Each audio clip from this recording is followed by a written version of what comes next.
মৰিয়নী ঢুকাব ঘটনা মৰিয়নীৰ কাণ খোৱাত গা ধুবলৈ গৈ হলিল সমাধি দুই শিশুৰ মৰিয়নীৰ দুই শিশুৰ কৰুণ মৃত্যুৰ ঘটনাই অঞ্চলটোত শোকৰ ছাঁ পেলাইছে। ঘৰৰ পুখুৰীত গা ধুই থাকোঁতে ডুব যায় বাহনীৰ কাণখোৱা গাঁৱৰ নুমল গগৈৰ পুত্ৰ মিণ্টু গগৈ আৰু খেৰেমীয়া গাঁৱৰ কিৰণ বৰুৱাৰ পুত্ৰ প্ৰাঞ্জু বৰুৱা নামৰ দুই শিশু।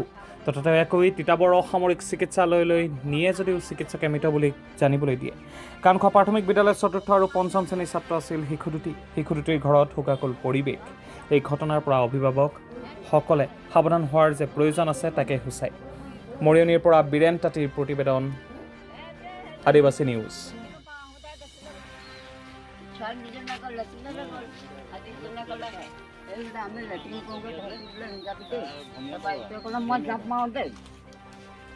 তাই সৰুজনে কৈছে তহঁতি নাযাবি বাবা যেতে সি আকৌ নুশুনিলে নহয়, দিলে জাপ মাৰি।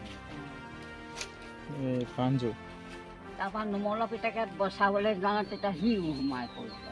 মই আকৌ ঘৰত নায়ে হ'লে ক'বই নোৱাৰোঁ মই। কেইজন আছিল ল'ৰা? ক'ব পৰা হ'লে মই ল'ৰা কেইজন আছিল? ছোৱালী ল'ৰা দুটা হ'লে, দুটা ল'ৰা। সিহঁতি দুটা আহে, ছোৱালীকেইজনী ভিতৰত আছিলে। মই একোৱে গম নাপাওঁ। এতিয়া হেৰি লেট্ৰিনৰ পৰা আহোঁতে দেখিলে বুলিছে, তেতিয়া বাপেকক মাতি আনিছেগৈ। আমাৰ ছোৱালীজনী ঘৰতে অহাই নাই। ইহঁতকেইটা গা ধুবলৈ আহিছিলে নেকি?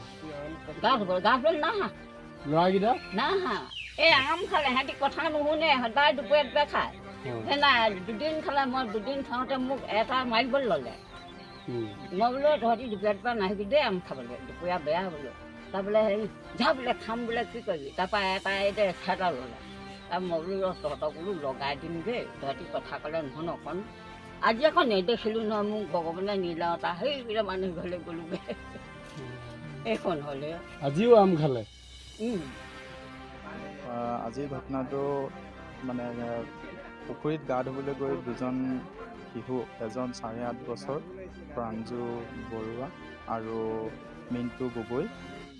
প্ৰাঞ্জু বৰুৱা হ'ল খেৰমীয়া গাঁৱৰ আৰু মিণ্টু গগৈ কাণখোৱা গাঁৱৰ। দুজন একেলগতে আম খাই হাত ধুবলৈ গৈ পানীত খেল কৰোঁতে গা ধুবলৈ যাওঁতে মানে পানীত সোমাই মানে মৃত্যু হয়। বৰ কৰুণ ঘটনা, আমি বৰ মৰ্মাহত হৈছোঁ। পুখুৰীটো লক্ষী গগৈ নামৰ এজন ওচৰৰে ব্যক্তি, তেখেতো ঘৰত নাছিল। সেই মানে অকণমান আৰু বেমাৰ হৈছিলে ঘৈণীয়েকৰ, সেইকাৰণে হস্পিটেল গৈছিলে। কোনো নথকা অৱস্থাত এনেকুৱা ঘটনা হ'লগৈ। স্কুলৰ পৰা আহি খেলা ধূলা কৰোঁতে গা ধুলে। বাপেক মাক সৈতে আকৌ পথাৰত কাম আছে যে তালৈ গ'ল, সেনেকুৱা অৱস্থা হৈ গৈছে। এতিয়া মই বৰ্তমান আছোঁ কাণখোৱা গাঁৱত, আৰু এজন ল'ৰা প্ৰাঞ্জু বৰা খেৰমীয়া গাঁও হয়। ঘটনাটো কাণখোৱা গাঁৱত হয়, প্ৰায় 12:30 বজাত।